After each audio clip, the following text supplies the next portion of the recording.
Among scars and broken fans, two souls separated by continents briefly meet only to be divided again.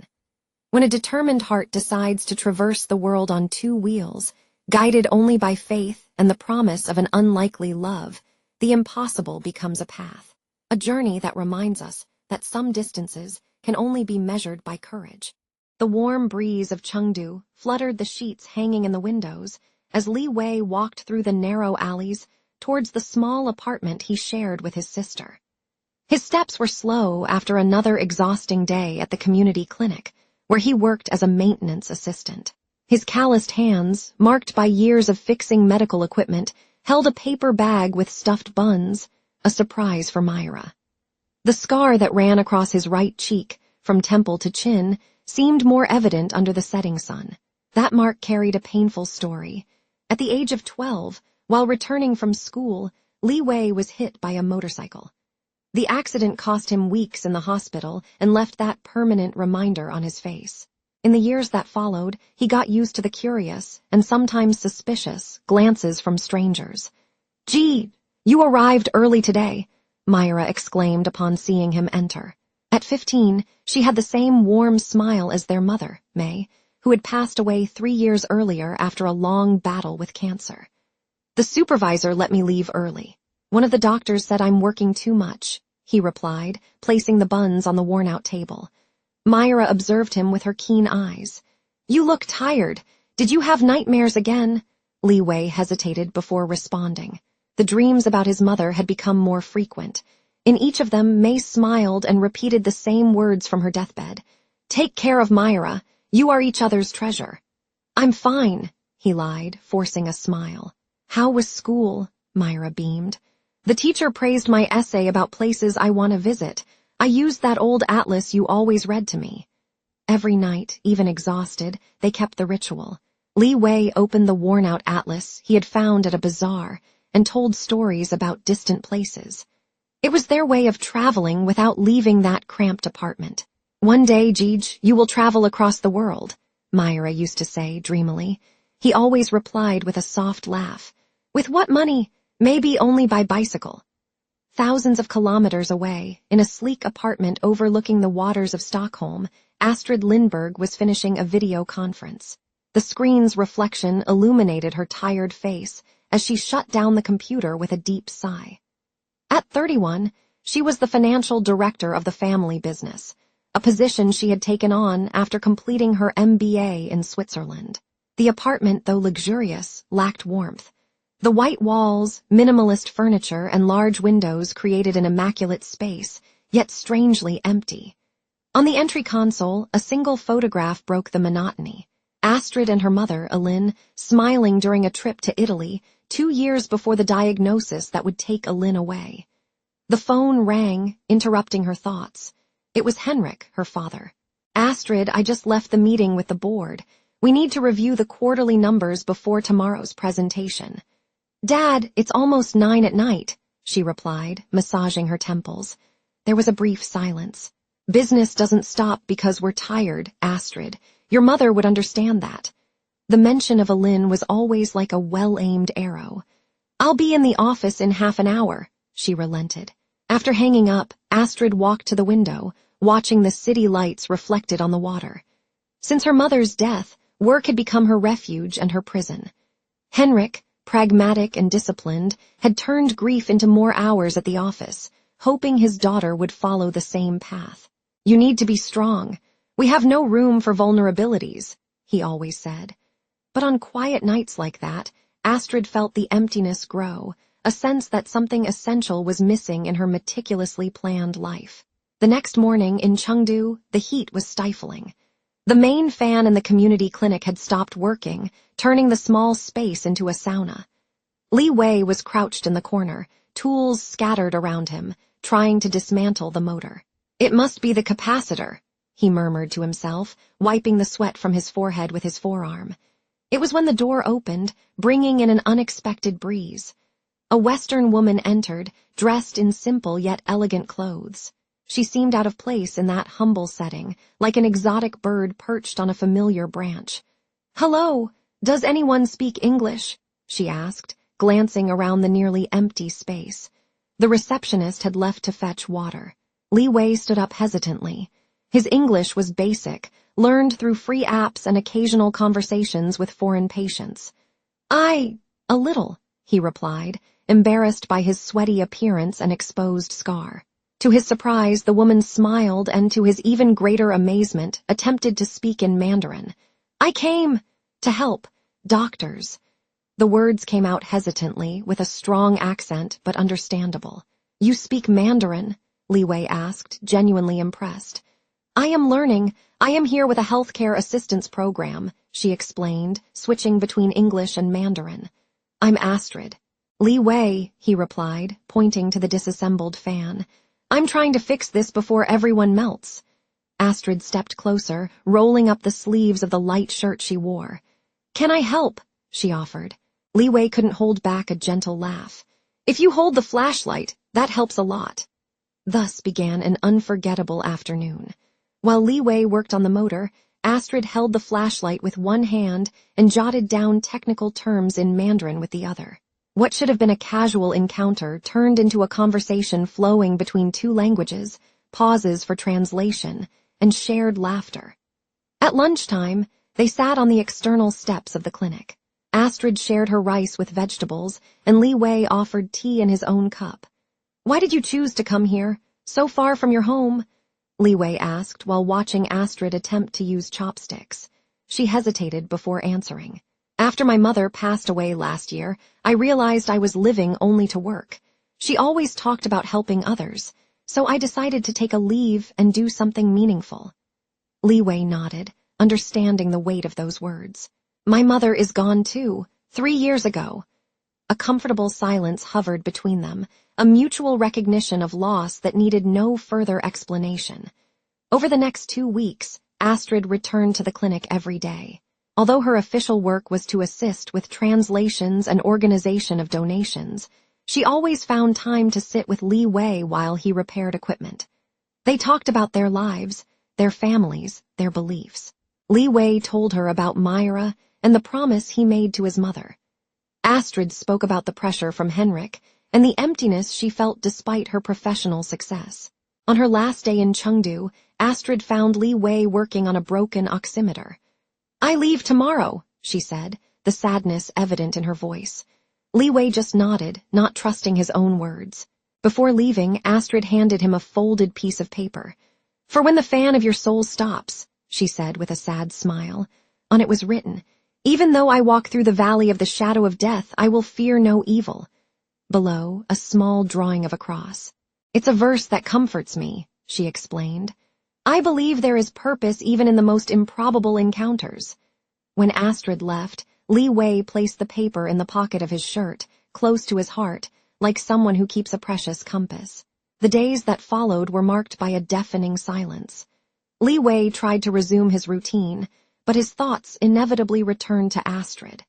At night, after Myra slept, he would sit at the kitchen table and write emails in imperfect English, which he never had the courage to send.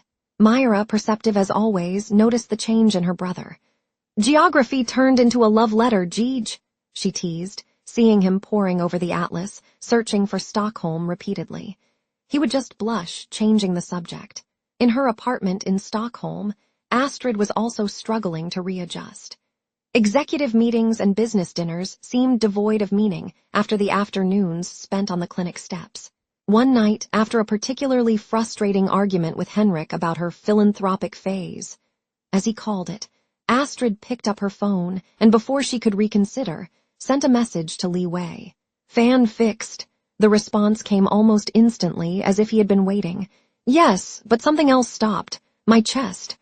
Astrid took a deep breath, feeling her heart race.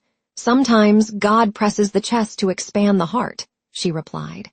That night marked the beginning of a daily correspondence. They shared details of their routines, photographs of their so different worlds, reflections on faith and purpose. For Li Wei, each message was like a window into a world beyond the alleys of Chengdu. For Astrid, it was a reminder that warmth and authenticity existed beyond the glass walls of her corporate life. 3 months later, they were planning to meet in Shanghai, a halfway point. Astrid had already bought the tickets, and Li Wei was saving up for the train trip when Henrik discovered his daughter's plans. "A Chinese maintenance assistant?" Henrik asked incredulously during a family dinner. "Astrid, have you completely lost your mind?"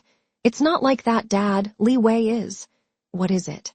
"A substitute for the emptiness you feel since your mother left. You're vulnerable, looking for connections where they don't exist." The words hit Astrid hard. Was there any truth in them? Was she really trying to fill a void with a romantic fantasy? "You have no idea what he means to me," she replied, her voice trembling. "You can't live in illusions, Astrid. He doesn't belong in your world." "It's not an illusion, Father, it's real." But the seed of doubt had already been planted. The next morning, Astrid canceled her trip to Shanghai and sent only a brief message to Li Wei. "I'm back. I can't explain now." In Chengdu, Li Wei received the message while repairing a wheelchair. The phone vibrated in his pocket, and as he read the words, he felt as if the ground had vanished beneath his feet. That night, leaning against the workbench after work, he finally let the tears fall.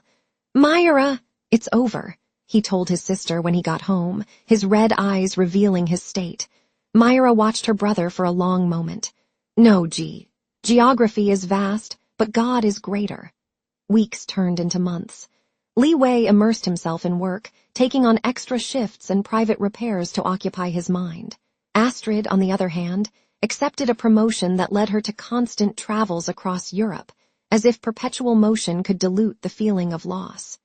It was on a rainy afternoon, while Li Wei and Myra were leafing through the old atlas, that something changed. "Look, Myra pointed to the map of Eurasia. "If roads can connect, so can hearts. Go to her." Li Wei laughed bitterly. "It's on the other side of the world, Myra. How would I get there?" Myra's eyes sparkled with determination. "Remember what you always said. Maybe only by bicycle." "What if it's not a joke? What if it's a sign?" The idea was absurd.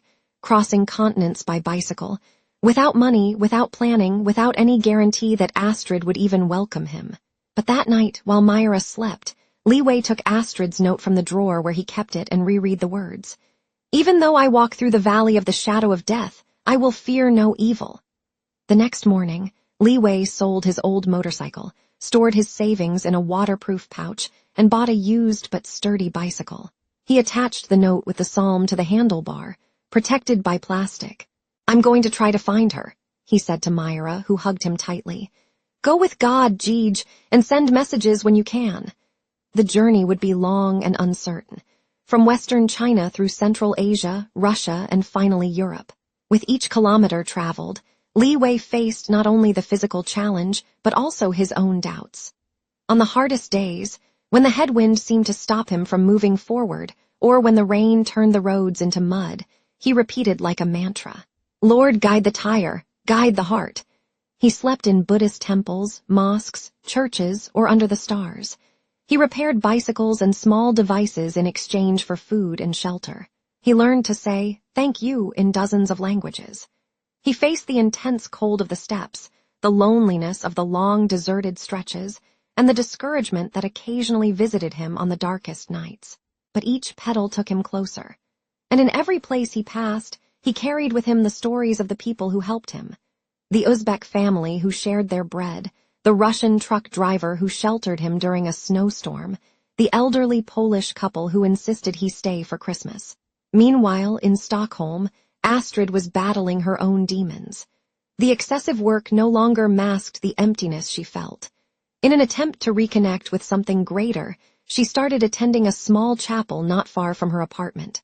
On a Sunday afternoon, kneeling on a wooden bench, she prayed silently. "God, if it's longing, close the doors. But if it's love, give me courage." After 8 months on the road, facing harsh weather, language barriers, and physical exhaustion, Li Wei finally arrived in Stockholm. He was thin, bearded, with clothes worn out from the journey.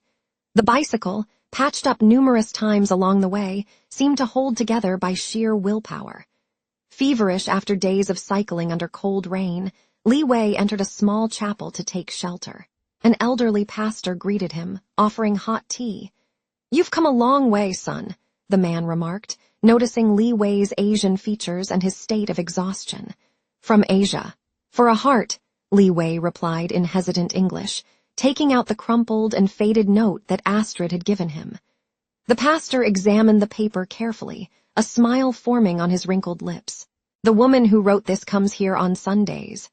The words slowly penetrated Li Wei's feverish consciousness. Could it be possible? After so much time, so many kilometers, so many doubts.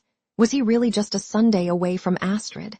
The following Sunday, Li Wei returned to the chapel, his heart beating erratically. He sat on a bench at the back, his hands trembling as he held the note. With each person who entered, his body tensed in anticipation. And then she appeared. Astrid walked down the central aisle, thinner than he remembered, but with the same light in her eyes. When she reached the middle of the chapel, her gaze met Li Wei's. She stopped abruptly, as if she had seen a ghost. Li Wei stood up slowly, showing the note in his hands. The world around seemed to have slowed down, the voices of the choir becoming a distant murmur. "Li Wei!" Her voice was almost a whisper. "Fan fixed," he replied with a trembling smile. "Now the chest breathes." Astrid ran to him, tears freely streaming down her face. They embraced with the intensity of those who fear the other might disappear at any moment. It wasn't chance. It was divine purpose stitched together by the invisible hands of God. How did you get here?" she asked, touching his face incredulously. "By bicycle, one pedal at a time. For you." In the days that followed, Li Wei recounted his journey. Henrik, initially skeptical, could not help but be moved by the determination and faith of the man who had crossed continents for his daughter. The scar on Li Wei's face, which might previously have caused discomfort, now seemed like the mark of someone who had faced the impossible and triumphed. "Perhaps," Henrik admitted after getting to know Li Wei better, "I underestimated the power of a determined heart." Time passed. Astrid and Li Wei married in a simple ceremony that blended Eastern and Western traditions.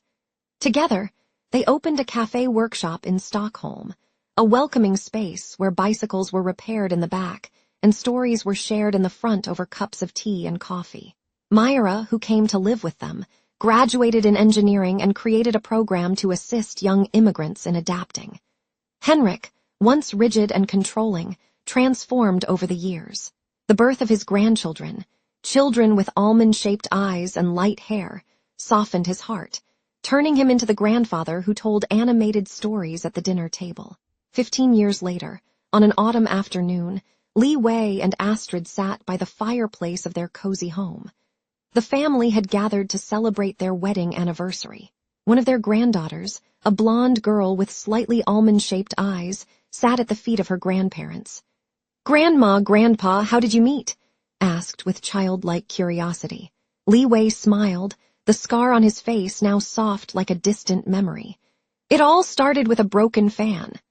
Astrid held his hand, fingers entwined with the familiarity of someone who has found their place in the world, and a heart that decided to pedal.